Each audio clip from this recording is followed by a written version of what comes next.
નમસ્કાર વિદ્યાર્થી મિત્રો, સ્વાગત છે આપણું યુટ્યુબ ચેનલની અંદર।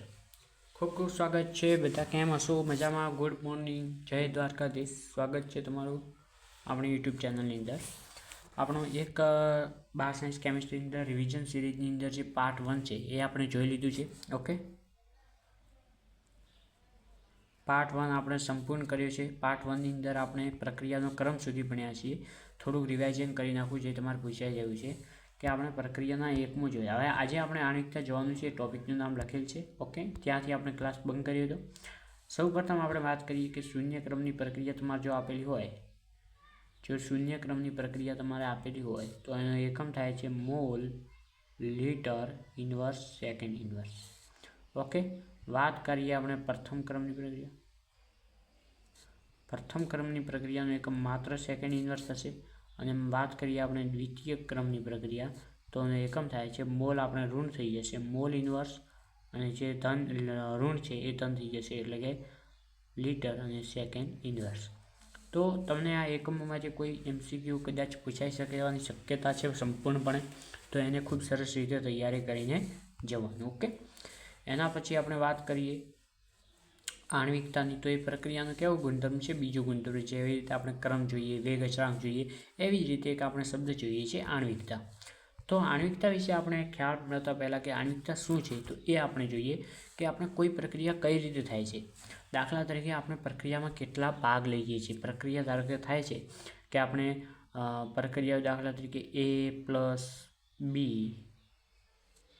= C, તો આ પ્રક્રિયામાં કેટલા પ્રક્રિયકો ભાગ લે છે? તો 1 અને આ 2। તો આના આધારે આપણે શું નક્કી થાય છે? પ્રક્રિયા આણ્વિકતા નક્કી થાય છે। ઓકે, પ્રક્રિયાક્રમ નહીં। પ્રક્રિયાક્રમ વિશે શું હતું કે જે એ અને એની સાંદ્રતાના કાંતાંકમાં દર્શાવવામાં આવે છે એને શું કહેવામાં આવે છે? પ્રક્રિયાક્રમ કહેવામાં આવે છે।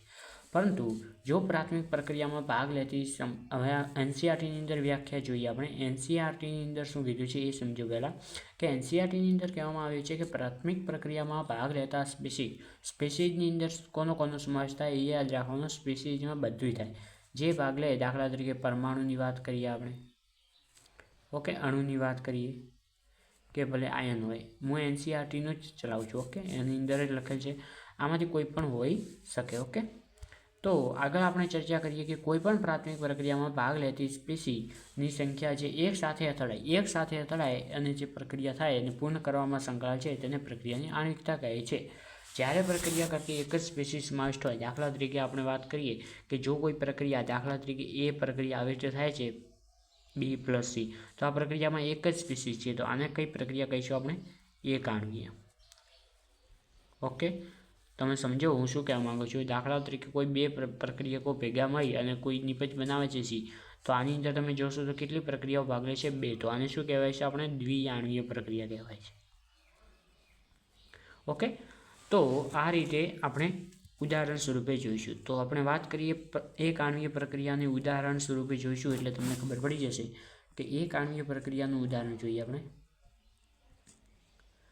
જે NCERTની અંદર આપેલ છે એ જ તમારે પૂછાશે, એની બહારનું કોઈ પૂછાવાનું નથી। ઓકે, તો એક આણ્વીય પ્રક્રિયાનું તમને એક ઉદાહરણ આપેલ છે, તમારે એ યાદ રાખવાનું છે કે એમોનિયમ નાઇટ્રેટનું વિઘટન।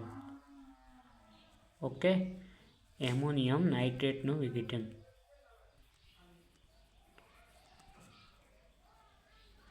જે આ પ્રક્રિયા તમને જોવા મળે છે એ કેવી પ્રક્રિયા છે?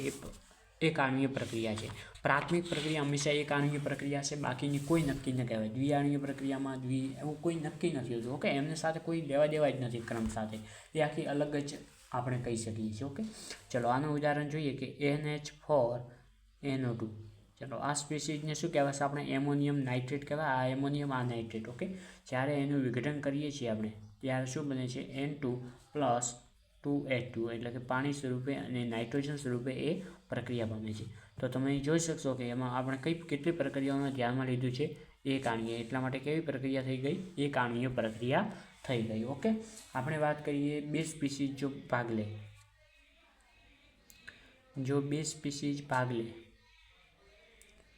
તો આપણે એને કહેવાય છે દ્વિઆણ્વીય પ્રક્રિયા। કઈ પ્રક્રિયા? દ્વિઆણ્વીય। એની અંદર બે અણુ, આપણે કહી શકીએ આનું સ્વરૂપમાં દ્વિ એટલે બે અને આણ્વીય એટલે બે અણુ ભાગ લે, દ્વિઆણ્વીય પ્રક્રિયા કહેવાય। ઓકે, દ્વિઆણુય પ્રક્રિયા. ચલો વિદ્યાર્થી મિત્રો, આનું કોઈ ઉદાહરણ આપી શકશો? તમારા એનસીઆરટીની અંદર આપેલ છે 2HI gives, આપણે કહી શકીએ H2 + I2. તો અહીં તમે જુઓ તો HI એક સ્વરૂપ છે, પરંતુ એના બે ભાગ છે. એટલે કઈ રીતે આ પ્રક્રિયા થાય છે? HI + HI, આ બંને પ્રક્રિયા હોય તો જ આ ઉપરની પ્રક્રિયા જોવા મળે છે. H2 + I2માં રૂપાંતર પામે. જો એક જ HI રાખીએ તો આપણે પ્રક્રિયા થઈ શકતી નથી. તો મૂળ કહેવાનો મતલબ આ પ્રક્રિયા કેવી છે? દ્વિઆણ્વિક પ્રક્રિયા. કેમ કે આની અંદર આપણે બે HIનો ઉપયોગ કરીએ છીએ. ઓકે, ચલો આટલો તમને કમ્પ્લીટ ખબર પડી ગઈ છે. આવી જ રીતે આપણે દ્વિઆણ્વિક પ્રક્રિયા જોઈએ કે ત્રિઆણ્વિક પ્રક્રિયામાં કેટલી સ્પીસીઝ ભાગ લેશે? ત્રિઆણ્વિક પ્રક્રિયામાં આપણે કહી શકીએ 3 પ્રક્રિયાઓ ભાગ લેશે. તો આનું ઉદાહરણ આપણે એક આપેલું છે કે 2NO + O2 gives 2NO2. નિપજથી આપણે કોઈ લેવા દેવા નથી, આપણે માત્ર લેવા દે છે પ્રક્રિયાથી. તો તમે જોશો એક તો NO છે અને એક O2 છે. તો વિદ્યાર્થીની ભૂલ ક્યાં જશે? ખાલી આ એક જે આપણે પ્લસનો સિમ્બોલ છે એની આગળ ધ્યાન આપશે અને શું કરશે કે પ્લસ આગળ આ એક અને આ બે, આ એક અને આ બે, આ રીતે કરીને બે આણ્વીય પ્રક્રિયા કરીને આવી જશે. પરંતુ ખરેખર અહીં આપણને બે જ જોવાના છે કે બે NO પરમાણુ અને એક ઓક્સિજન પરમાણુ ભેગા મળીને NO2 બનાવે છે. એનો મતલબ કે એની અંદર કેટલા પ્રક્રિયાઓ ભાગ લે છે? 3 પ્રક્રિયકો ભાગ લે છે. એટલા માટે કઈ પ્રક્રિયા છે? ત્રિઆણ્વિક પ્રક્રિયા છે. અને આપણે જો 3 કરતાં વધારે પરમાણુ હોય તો એની પ્રક્રિયા આપણે સંભાવ્યતા એની કેવી હોય છે? બિલકુલ 10% પણ કરતાં ઓછી હોય છે. ઓકે, તો 3 આણ્વિક પ્રક્રિયાઓ કરતાં વધારે જે આણ્વિક પ્રક્રિયાઓ છે એ ખૂબ જ ધીમી હોય છે અને એમને કોઈ લેવા દેવા આપણે ભણવામાં આવતું નથી. ઓકે, અને પ્રક્રિયાઓ કેવી હોય છે? એકથી કરતાં વધુ તબક્કામાં થાય એટલે આપણે એની આણ્વિકતા નક્કી કરી શકતા નથી. એની ખૂબ જ જટિલ પ્રક્રિયા હોય છે. ઓકે, તો આપણે પૂછાશે કયા? તમે આ જે 3 ઉદાહરણ આપ્યા આના સિવાય તમને બહારનો ઉદાહરણ પૂછાઈ શકશે નહીં. ઓકે, ચલો તમને એક પ્રક્રિયા આપેલી છે. તમે એક વસ્તુ જુઓ કે આ જે આણ્વિકતા છે એ માત્ર ખાલી આ કેટલા 90% કેસમાં જ કામ કરે છે. ઓકે, 10% કેસમાં આ પણ કામ કરતું નથી. કઈ રીતે? તમને એક પ્રક્રિયા આપેલી છે, જુઓ.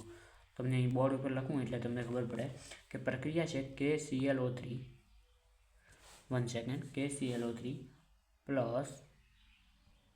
6Fe SO4 + 3H2SO4 gives KCl + 3FeSO4 twice + 3H2. દેખો વિદ્યાર્થી મિત્રો, હવે અમુક વિદ્યાર્થી મિત્રોનું શું કોઈ પણ ન થાય કે અહીં કેટલા આપેલા છે? આ એક પરમાણુ અહીં આપેલ છે, અહીં 6 પરમાણુ આપેલ છે અને અહીં 3 પરમાણુ આપેલ છે. એનો મતલબ કે આ પ્રક્રિયા કયા ક્રમની છે? કઈ આણ્વિકતાની છે? તો 6, 3, 9 ને 10મા ક્રમની અથવા 10 આણ્વિકતાવાળી પ્રક્રિયા છે. પરંતુ એ હંમેશા ખોટું પડશે. આ પણ ઉદાહરણ તમને પૂછાઈ શકે છે. તો આણ્વિકતા કઈ રીતે નક્કી થાય છે? 90% કેસમાં આપણે ઉપર કીધું એ 90%માં આપણે જોઈએ છીએ આવી રીતે કે કેટલા પરમાણુ છે, પરંતુ એ ખરેખર કેટલા તબક્કામાં થાય છે એના ઉપર આધારિત છે. કઈ રીતે? તમે આ પ્રક્રિયા દ્વારા સમજી શકો છો કે આની અંદર આપણે 10 પરમાણુ ભાગ લીધા, તો શું આ 10મા ક્રમની છે? તો ના. પરંતુ આ કયા ક્રમની છે? દ્વિતીય ક્રમની છે પ્રક્રિયા. કયા ક્રમની છે? દ્વિતીય ક્રમની. કેમ કે આ 2 તબક્કામાં જ થાય છે ભાઈબંધ. ઓકે, આ કેટલા તબક્કામાં થાય છે? 2 તબક્કામાં થતી હોવાથી એને કેટલા ક્રમની પ્રક્રિયા કહે છે? દ્વિતીય ક્રમની પ્રક્રિયા કહેવામાં આવે છે. ઓકે, બીજો આપણે એક MCQ પૂછાય છે કે પ્રક્રિયા વેગ જે હોય પ્રક્રિયા હોય એમાં વેગને કયો તબક્કો નિયંત્રિત કરે? તો હંમેશા રાખવો વેગ નિર્ણાયક તબક્કો. ઓકે, વેગ નિર્ણાયક તબક્કો જે કયો હોય છે? હંમેશા જે ધીમું હોય. ધીમા તબક્કાને શું કહેવાય છે? વેગ નિર્ણાયક તબક્કો. અને એ પ્રક્રિયાનો વેગ કેટલા અંશે છે એ જોવામાં આવે છે. ઓકે, આટલા વસ્તુ સુધી તમને ખૂબ જ કમ્પ્લીટ હશે. આટલી વિશે તમને ખબર પડી ગઈ છે. તો એકંદર પ્રક્રિયાનો વેગ હંમેશા પ્રક્રિયાના સૌથી ધીમા તબક્કાથી નિયંત્રિત થશે, જેને વેગ નિર્ણાયક તબક્કો કહે છે. ચલો આટલા સુધી તમને ખબર પડી ગઈ. ઓકે, તો હવે આપણે એક ઉદાહરણ જોઈશું કે ફરીથી એક તમને આપેલ છે, એ પણ પૂછાઈ શકે છે. તો એ ખૂબ જ સરસ છે. એની અંદરથી તમને કોન્સેપ્ટ ક્લિયર થશે કે દેખો વિદ્યાર્થી મિત્રો, એક તમને પ્રક્રિયા આપેલી છે 2H2O2.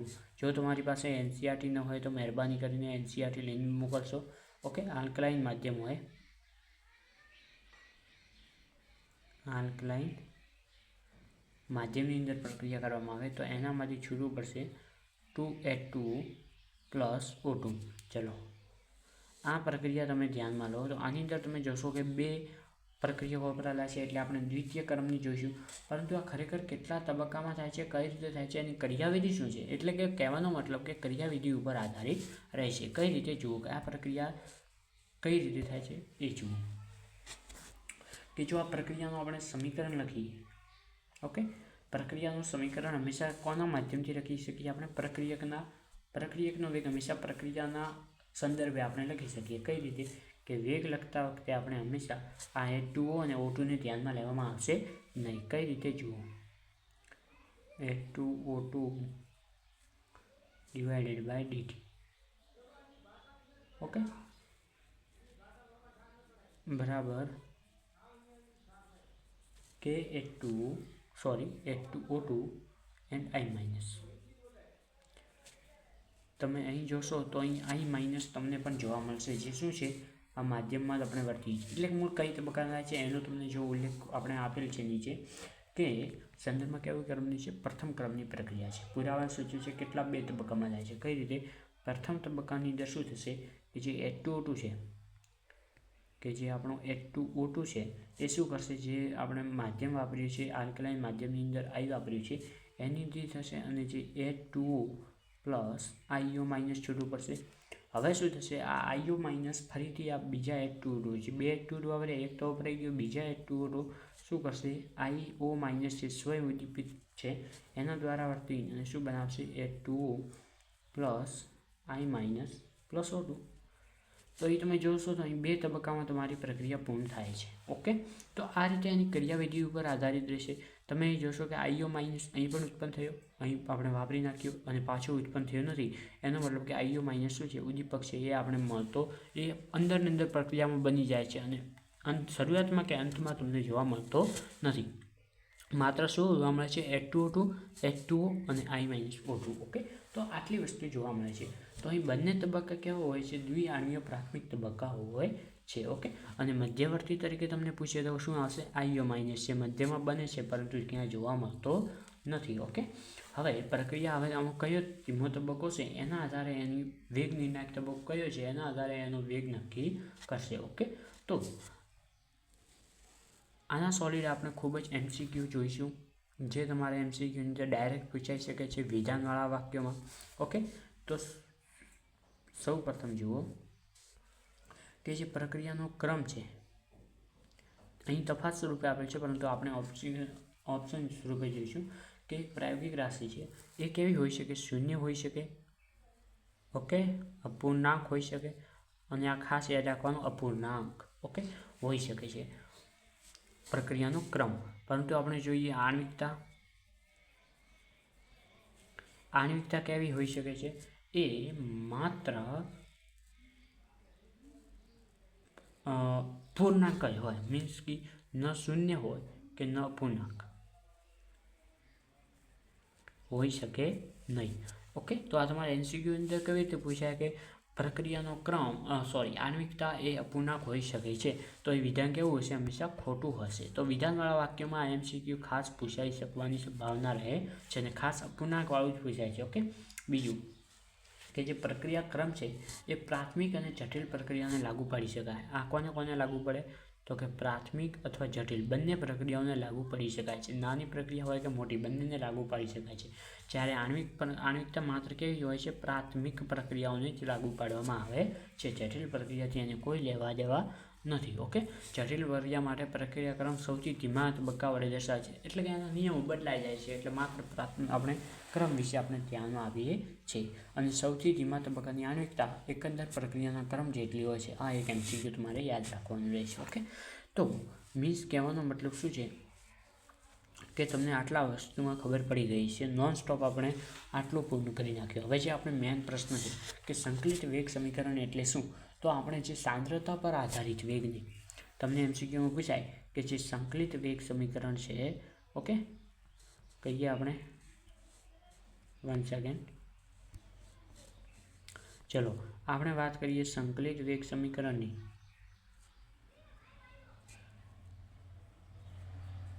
વાત કરીએ આપણે સંકલિત વેગ સમીકરણની, તો સંકલિત વેગ સમીકરણ એ કોના ઉપર આધારિત છે, કોના દ્વારા નક્કી થાય છે, તો સાંદ્રતા દ્વારા. આ આપણે એક MCQ યાદ રાખવાનું છે કે સાંદ્રતા પર આધારિત વેગને વિકલનીય વેગ સમીકરણ કહીએ છીએ. ઓકે, એના ઉપરથી આપણે વેગ નક્કી કરી શકીએ છીએ કે કેટલા વેગ હશે, એનો વેગ અચળાંક આપણે નક્કી કરી શકીએ છીએ, ઢાલ દ્વારા આપણે નક્કી કરી શકીએ છીએ. તો એ આપણા પ્રક્રિયાના ક્રમ ઉપર અલગ અલગ વિભાગમાં આપણે વહેંચીને ખૂબ સરસ રીતે સમજાવવાનો પ્રયત્ન કરીશું. ઓકે, તો ચલો આપણે પ્રથમ જોઈએ શૂન્ય ક્રમની પ્રક્રિયાથી આપણે સ્ટાર્ટ કરીશું કે શૂન્ય ક્રમની પ્રક્રિયા હોય, ઓકે, ઝીરો ઓર્ડર રિએક્શન, અને ઇંગ્લિશમાં શું કહેવાય છે, ઝીરો ઓર્ડર રિએક્શન સ્વરૂપે આપણે જોઈએ છીએ. ઓકે, તો સૌ પ્રથમ જુઓ કે શૂન્ય ક્રમની પ્રક્રિયાનો અર્થ શું થાય છે. એ તમે જુઓ તો તમને ખૂબ જ વ્યાખ્યાનો અર્થ પહેલી આપણે જોઈશું. વ્યાખ્યા, ડેફિનેશન શું છે એની, તો વ્યાખ્યાના સ્વરૂપે આપણે જોઈએ કે જે પ્રક્રિયાનો વેગ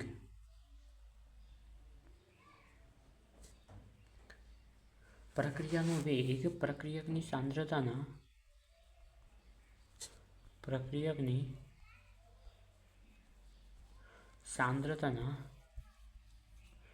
શૂન્યઘાતાંકના સમપ્રમાણમાં હોય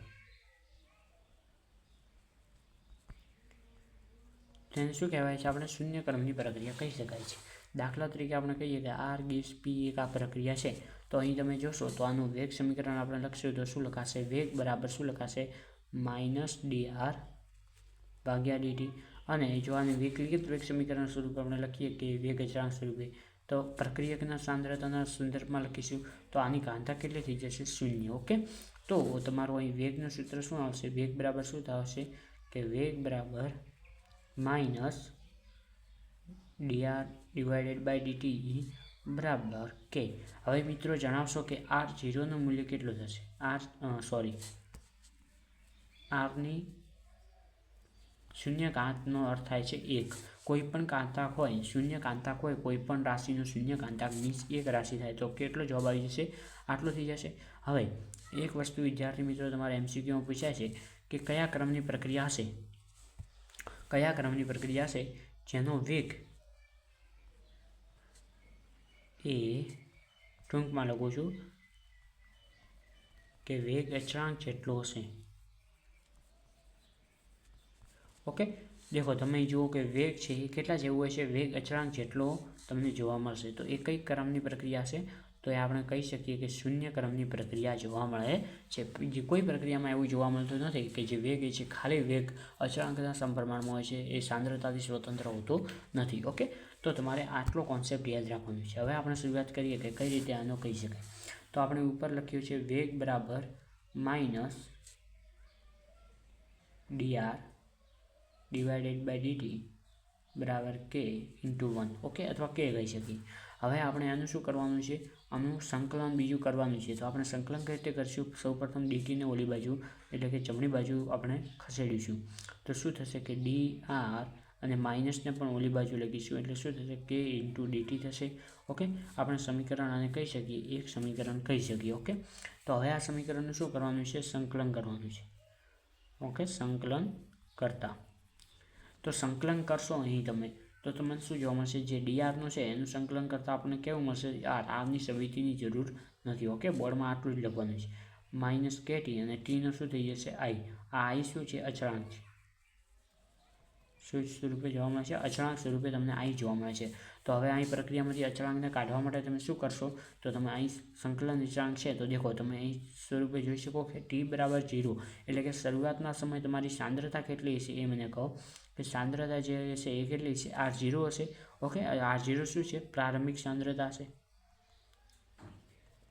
જેટલો સમય લો એટલી સાંદ્રતા હોય, શરૂઆતના સમયમાં તો જેટલી સાંદ્રતા હતી એટલી જ જોવા મળે છે, એનો મતલબ કે પ્રારંભિક સાંદ્રતાને આપણે R0 કહી દઈએ. તો અહીં આ સમીકરણમાં આપણે મૂકીએ કે R બરાબર મૂકી દઈએ આપણે R0. ઓકે, આ જે R છે આની જગ્યાએ આપણે મૂકી દઈએ R0 અને -kt મીન્સ કે માઇનસ k અને t બરાબર 0 મૂકીએ અને પ્લસ i મૂકીએ તો અહીં આપણે જોવા મળશે આ પદ નીકળી જશે, i બરાબર કેટલો મળશે આપણે, R0 જોવા મળશે. ઓકે, તો અહીં આ સમીકરણને આપણે કહી દઈએ 2. તો આઈની કિંમત આપણે આઈની કિંમત કયા સમીકરણમાં મૂકશું? સમીકરણ 2માં મૂકતા.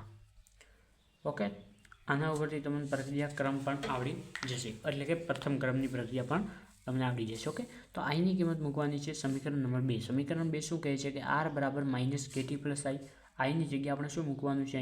આઈની જગ્યા મૂકવાનું છે આપણે r0. ઓકે, તો મૂકી દઈએ કે જે પેનનો કલર બદલાવી નાખીએ. ઓકે, તો r બરાબર -kt + r0. ઓકે, તો આ સ્વરૂપે તમે અહીં જોઈ શકો છો. આ તમારું એક સૂત્ર આવી ગયું જે તમારે યાદ રાખવાનું છે. ઓકે, તમારું પહેલું એક સમીકરણ મળી ગયું. હવે આપણે આ માઇનસને દૂર કરવું છે, અથવા પછી આપણે કહી શકીએ કે r - r0 બરાબર -kt. આના સ્વરૂપે આપણે લખી શકીએ. ઘણા આના સમીકરણો બનાવી શકીએ છીએ. ઓકે, ત્રીજું સમીકરણ આપણે જોઈએ કે માઇનસ નિશાનની આ બાજુ લાવીએ તો શું થઈ જાય? r0 - r બરાબર શું થઈ જાય? kt. ઓકે, આના આપણે આલેખ પણ જોઈશું. તો ઓકે, હવે આપણે કેને કરતા બનાવી શકીએ તો શું થઈ જાય? r0 - r / t. તો આ પણ એક સમીકરણ બની ગયું. આવા ઘણા સમીકરણો બનાવી શકીએ છીએ જે તમારે આના એક સમીકરણ ઉપરથી યાદ રાખવાના છે. ઓકે, હવે આપણે આલેખ દોરીશું k વિરુદ્ધ 1/t નો આલેખ દોરીએ. ઓકે, આ સ્વરૂપે. તો આપણે કયો આલેખ મળશે? જુઓ અહીં k વિરુદ્ધ 1/t નો જો આલેખ દોરીએ તો આપણને હંમેશા કેવું, આને આપણે સરખાવીએ y બરાબર mx + c સાથે સરખાવીએ. y બરાબર mx + c સાથે સરખાવવામાં આવે તો આ થઈ ગયો y, આ થઈ ગયો m. ઓકે, આ થઈ ગયો m, આ થઈ ગયો y, અને આ થઈ ગયો x, અને c આંતરછેદ જોવા મળતો નથી. તો y બરાબર mx c સાથે સરખાવીએ તો y બરાબર શું થઈ જશે? k, અને m બરાબર શું થઈ જશે? r0 - r, અને t આ થઈ ગયું. તો આનો આલેખ કેવું છે? સીધી રેખામાં હશે.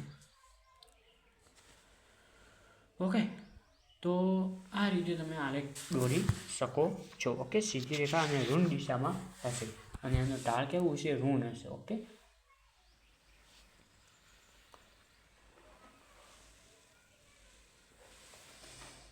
તો તમે અહીં કહી શકો છો કે આવી રીતે આપણે કોઈ પણ વસ્તુને મેળવી શકીએ છીએ. ઓકે, આ આલેખ કઈ રીતે, કયા સ્વરૂપને જોયું છે આપણે, તમને ખબર છે? આ આલેખ કયા સ્વરૂપે જોયું છે આપણે? તો જે આ છે ને, આપણે સમીકરણ શરૂઆતમાં આના ઉપરથી. ઓકે, એક થોડીક ઓકે, થોડુંક આલેખ સરસ રીતે તમને સમજાવું, આવી રીતે નહીં આવે. ઓકે, આ સમીકરણને આપણે ધ્યાનમાં લઈએ કે r બરાબર -kt + r0. r બરાબર -kt + r0. તો અને તમને આલેખ દોરવા માટે એક સૂત્ર હંમેશા યાદ રાખવાનું, y બરાબર mx c. તો તમે જોઈ શકશો કે બંને એક જેવા છે. r0 બરાબર c લેવાનું છે, mx બરાબર -kt, અને y બરાબર r. તો આલેખ કેવી હોય છે? y અક્ષ અને x અક્ષ ઉપર હોય તો આને સરખાવીએ તો કોના વિરુદ્ધ આલેખ દોરાશે? r ચાલે છે t વિરુદ્ધ આલેખ દોરીએ તો આપણે કેવું મળે છે? તો આપણે ઋણ મળશે. કારણ કે -k છે. ઓકે, અને આના સાથે સરખાવીએ તો કેવી રેખા મળે? સીધી રેખા. તો ઢાળ કેવું હશે? ઋણ હશે. આંતરછેદ બરાબર આપણે કહી શકીએ શું મળશે? r0 મળશે. તો આ તમારી થઈ ગઈ પ્રથમ ક્રમની પ્રક્રિયા. આ રીતે તમે શૂન્ય ક્રમની પ્રક્રિયાને ધ્યાનમાં લઈ શકો છો. અને હવે શૂન્ય ક્રમની પ્રક્રિયામાં તમારે ઉદાહરણ છે એ ખૂબ જ ઇમ્પોર્ટન્ટ છે. એની MCQની અંદર પૂછાવાની સંભાવના છે. MCQની અંદર ઉદાહરણ સ્વરૂપે પૂછાવાનું, થિયરીમાં તો તમારે લખવા જ પડશે. તો સૌ પ્રથમ આપણે ઉદાહરણ જોઈએ કે એમોનિયાની પ્રક્રિયા છે, એમોનિયાની જે પ્રક્રિયા છે, એમોનિયા મીન્સ કે જે પ્લેટિનમ ઉદ્દીપકની ઉપર પ્રક્રિયા થાય છે, એ પ્રક્રિયા આપણે જોઈએ કે N2 અને 3H2 ગેસ નીકળે છે, નાઇટ્રોજન અને હાઇડ્રોજન. તો આ પ્રક્રિયા કેવી છે? શૂન્ય ક્રમની પ્રક્રિયા છે. તો આનું આપણે કહી શકીએ કે HIનું ઉષ્મીય વિઘટન. ઓકે, બીજો વિકલ્પ છે HIનું ઉષ્મીય વિઘટન. MCQ સ્વરૂપે જ તમને આ પૂછાશે. થિયરિકલ તો પૂછાવાની સંભાવના છે, પરંતુ MCQની અંદર ફાઇનલ હશે જ કઈ લગી. ઓકે, તો HIનું ઉષ્મીય વિઘટન કોની હાજરીમાં થાય છે? ગોલ્ડની સપાટી ઉપર જો જોવા મળે તો તમારે કઈ પ્રક્રિયા હશે? શૂન્ય ક્રમની પ્રક્રિયા હશે, જે તમારે NCERTની અંદર આપેલ છે. ઓકે, તો આ તમારે શૂન્ય ક્રમની પ્રક્રિયા વિશે તમને ખૂબ જ સરસ રીતે મેં સમજાવી નાખ્યું છે. અને તમારે આ થિયરિકલ અને MCQ બંનેમાં તમારે ખૂબ જ ઇમ્પોર્ટન્ટ તરીકે ભાગ ભજવે છે. ઓકે, તમને કદાચ બોર્ડમાં 50 માર્ક્સની થિયરીની અંદર તમને જણાવી દઉં કે જો આ શૂન્ય ક્રમ પ્રક્રિયા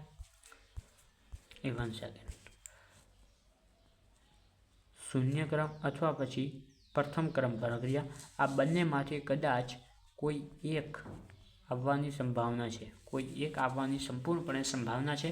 અને MCQમાં આના રિલેટેડ શૂન્ય ક્રમ અથવા પ્રથમ ક્રમ આના અંદર, અથવા આપણે છેલ્લે આહેર્નીય સમીકરણ જોઈએ કે વાળું બરાબર AE માઇનસ ERT, તો એ સમીકરણમાં પણ આપણે MCQ પૂછવાની પૂરેપૂરી સંભાવના છે. 100% આપણે સંભાવના રહેલી છે. ઓકે, તો તમારે માત્ર આટલું તૈયાર કરવાનું રહેશે. ઓકે, ટાઈમ કેટલો થઈ છે? અડધો કલાક થઈ ગયો છે. માત્ર એક ક્રમની પ્રક્રિયા જોઈ છે, આપનો ટાઈમ ખૂબ બગડે છે. તો તમારે પ્રથમ ક્રમની પ્રક્રિયા આપણે આગળના લેક્ચરમાં જોઈશું. શૂન્ય ક્રમની પ્રક્રિયામાં તમને કોઈ પણ તકલીફ હોય, એક કામ કરીએ, આપણે શૂન્ય ક્રમની પ્રક્રિયાનું જે અર્ધ આયુષ્ય સમય છે એ આપણે થોડુંક ચલાવી લઈએ, એટલે થોડુંક આગળ આવે આપણે.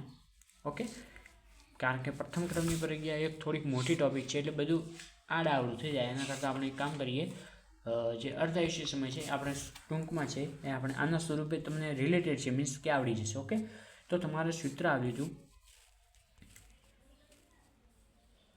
ઓકે, તમારા સૂત્ર જો દાખલા ગણવા હોય તો આ સૂત્ર યાદ રાખવાનું, K બરાબર R0 માઇનસ R, K બરાબર R0 minus R by T. Okay, તો આ સમીકરણ ઉપર તમારે અર્ધ આયુષ્ય સમય નક્કી કરવાનો છે. ઓકે, અર્ધ આયુષ્ય સમય શું છે? અર્ધ આયુષ્ય સમય, ચલો પહેલી વાત કહો, સમયને આપણે શોના સ્વરૂપમાં દર્શાવીએ T, તો અર્ધ આયુષ્ય સમય એટલે શું? અર્ધ એટલે શું? અડધો થાય. તો જે આપણે અડધો સમય વીતીએ એને કહેવાય અર્ધ આયુષ્ય સમય, જેને T1/2 દર્શાવીએ છીએ. 1/2 એટલે કે અડધો સમય કહીએ આપણે. ઓકે, તો કઈ રીતે અડધો સમય? કે આપણે દાખલા તરીકે કોઈ પ્રક્રિયા થાય છે. ઓકે, કોઈ પ્રક્રિયા આપણે જોવા મળે છે, એ અડધા સુધી પહોંચે, અડધા સમય અને અડધી બાકી રહે, તો એને કહેવાય અર્ધ સમય. તો પ્રક્રિયા જેટલો અડધો સમય હશે એટલે પ્રક્રિયા પણ કેવી થશે? જે પ્રાથમિક સાંદ્રતા એ પણ કેવી થશે? મૂળ સાંદ્રતાથી અડધી થશે. એટલે કે આપણે કહી શકીએ કે જો T બરાબર, જો આપણે T1/2 લખીએ, T1/2 સ્વરૂપે દર્શાવીએ, તો જે સાંદ્રતા છે, જે આટલા સમયે જે સાંદ્રતા છે એ પણ કેટલી થઈ જશે? મૂળ સાંદ્રતાથી અડધી જોવા મળશે. ઓકે, તો સમીકરણ લખીએ T કરતા બનાવી નાખીએ આપણે. T બરાબર T1/2 બરાબર, હવે આપણે કહીએ R0, તો R0 તો પ્રારંભિક સાંદ્રતા છે, તો R કેટલી થશે? આની અડધી થશે, એટલે કે R0 ડિવાઇડેડ બાય 2 અને T1/2. Okay, T1/2.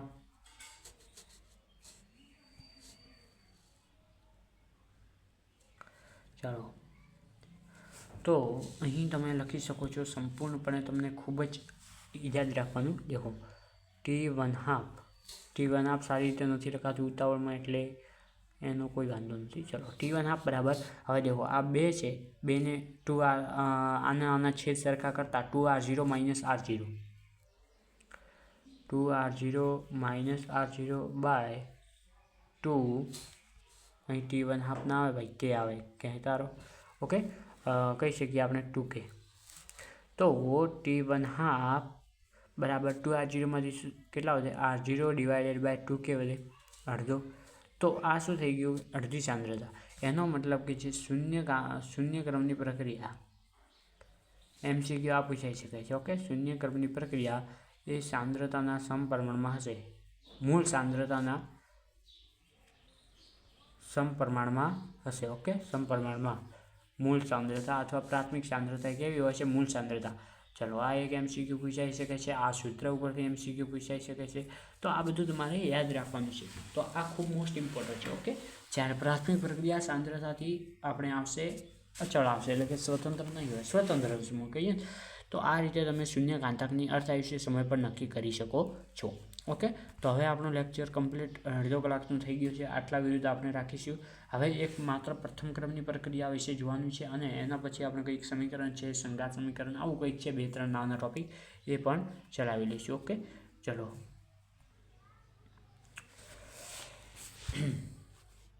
એમાં શું, ફોન ઉપર ભણાવતું હું એટલે થોડીક તકલીફ રહે અને થોડીક સ્પીડ પણ ધીમી હોય, એટલે ટાઈમ વધારે જાય. પરંતુ તમને રિવિઝન કરવામાં મજા આવતી છે, તો એના માટે આપણે બુક્સ બોર્ડ ઉપર રાખીએ છીએ હંમેશા માટે. ઓકે, તો આપણે મૂળ કહેવાનો મતલબ કે 40 પેજની PDF આપણે બની ગઈ છે. આ આખા ચેપ્ટરની એક અલગ PDF છે. તમારે ટેલિગ્રામ બનાવશો એટલે ટેલિગ્રામમાં પણ મૂકશું. ઓકે, તો આપણે દેખાઈ શકો છો તમે ચેપ્ટર 3ની શરૂઆત કરી છે. ઓકે, તો હવે મારે શું કહેવું છે કે આપણે આ જે રિવિઝન સિરીઝ લાવ્યા છીએ એ તમને ખૂબ જ ફાયદો કરાવશે. એના ઉપર તમે વળગી રહેજો, આના ઉપર મહેનત કરતા રહેજો, રિવિઝન કરતા રહેજો. ઓકે, 12 સાયન્સ કેમિસ્ટ્રી ચેપ્ટર 3 તમે જોઈ શકો છો.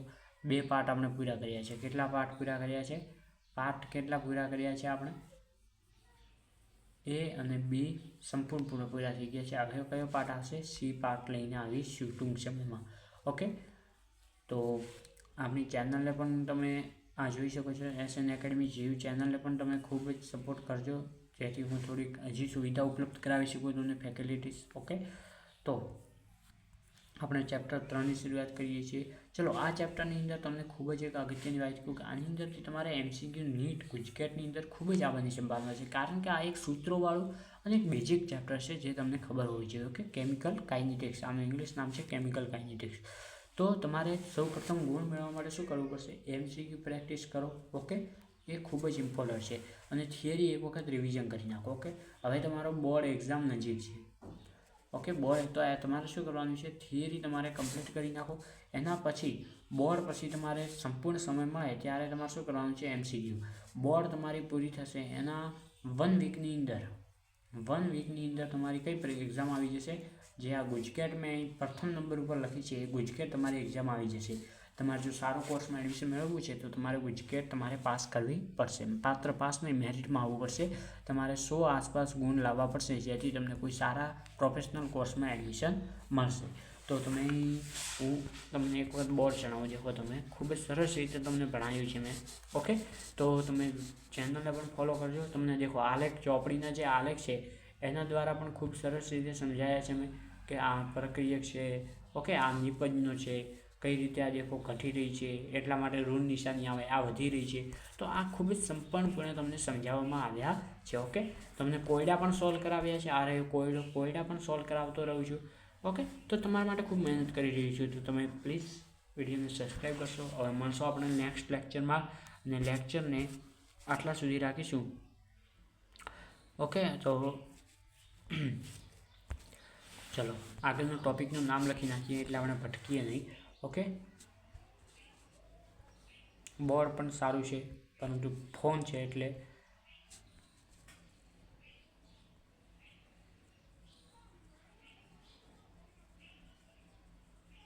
ચલો આ ટોપિક આગળના લેક્ચરમાં જોઈશું. ધન્યવાદ. જય હિન્દ. 32 મિનિટનો લેક્ચર છે. ઓકે, તો હવે મળીએ આગળના લેક્ચરમાં. જય દ્વારકાધીશ, જય શ્રી રામ. ઓકે, ધન્યવાદ.